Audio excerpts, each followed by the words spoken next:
നമ്മുടെ ഒരു BSF ജവാൻ PK സിംഗിനെ പാകിസ്ഥാൻ മിലിറ്ററി പിടിച്ചുകൊണ്ട് പോയിരിക്കുന്നത്. അദ്ദേഹത്തെ മോചിപ്പിക്കാനുള്ള ശ്രമം തീവ്രമായി നമ്മുടെ BSF ബോർഡർ സെക്യൂരിറ്റി ഫോഴ്സ് തുടരുന്നു എന്നാണ് അതിർത്തിയിൽ നിന്ന് നമുക്ക് ലഭിക്കുന്ന വിവരം. ശ്രീനാഥ് ചന്ദ്രൻ നമുക്കൊപ്പം ഡൽഹിയിൽ നിന്ന് ചേരുകയാണ്. ഈ ശ്രമങ്ങളെക്കുറിച്ച് പറയാൻ ചങ്ങമ്പുഴ പാർക്കിൽ പൊതുദർശനം തുടരുകയാണ്. ശ്രീനാഥ് ചന്ദ്രൻ, ഏറ്റവും ലേറ്റസ്റ്റ് ആയ അപ്ഡേറ്റ്സ് എന്താണ് ഈ കാര്യത്തിൽ? അദ്ദേഹത്തെ വിട്ടുകിട്ടാനുള്ള ശ്രമം വിജയിച്ചോ?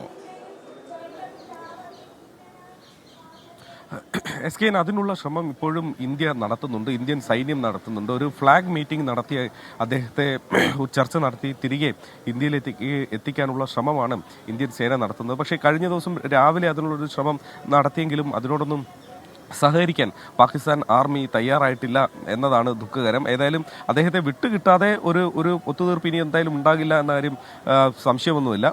PK സിംഗ് എന്ന BSF കോൺസ്റ്റബിളിനെയാണ് ഈ രീതിയിൽ പാകിസ്ഥാൻ റേഞ്ചേഴ്സ് പിടിച്ചു കൊണ്ടുപോയത്. അദ്ദേഹം വെസ്റ്റ് ബംഗാളിൽ നിന്നുള്ള സൈനികനാണ്. അദ്ദേഹം 182ാം ബറ്റാലിയനിൽ നിന്നുള്ള ഉദ്യോഗസ്ഥനാണ്. ഈ മേഖല പഞ്ചാബ് അതിർത്തിയാണിത്. ഫിറോസപൂർ എന്നൊരു ജില്ല, ഈ ജില്ലയിലെ മാംഡോട്ട് എന്ന സെക്ടറിലാണ് ഈ സൈനികൻ അബദ്ധത്തിൽ ഈ നിയന്ത്രണ രേഖ അന്താരാഷ്ട്ര അതിർത്തി മറികടക്കുകയും പിന്നീട് പാകിസ്ഥാൻ റേഞ്ചേഴ്സ് അദ്ദേഹത്തെ പിടിച്ചുകൊണ്ടുപോവുകയും ചെയ്തത്. ഈ മാംഡോട്ട് സെക്ടറിൽ നിരവധി കർഷകർ കൃഷി ചെയ്യുന്നുണ്ട്. അവർ കമ്പിവേലിയും മറ്റും കെട്ടി ഇന്ത്യൻ ടെറിട്ടറിക്കുള്ളിൽ തന്നെയാണ് അവിടെ കൃഷി ചെയ്യുന്നുണ്ട്. അവരുടെ ഒരു സുരക്ഷയ്ക്ക് വേണ്ടി എപ്പോഴും 2 സൈനികരെ BSF ജവാന്മാരെ ഒപ്പം വിടാറുണ്ട്. അങ്ങനെ ഡ്യൂട്ടിക്ക് പോയ ഉദ്യോഗസ്ഥരാണ് ഈ PK സിംഗ്.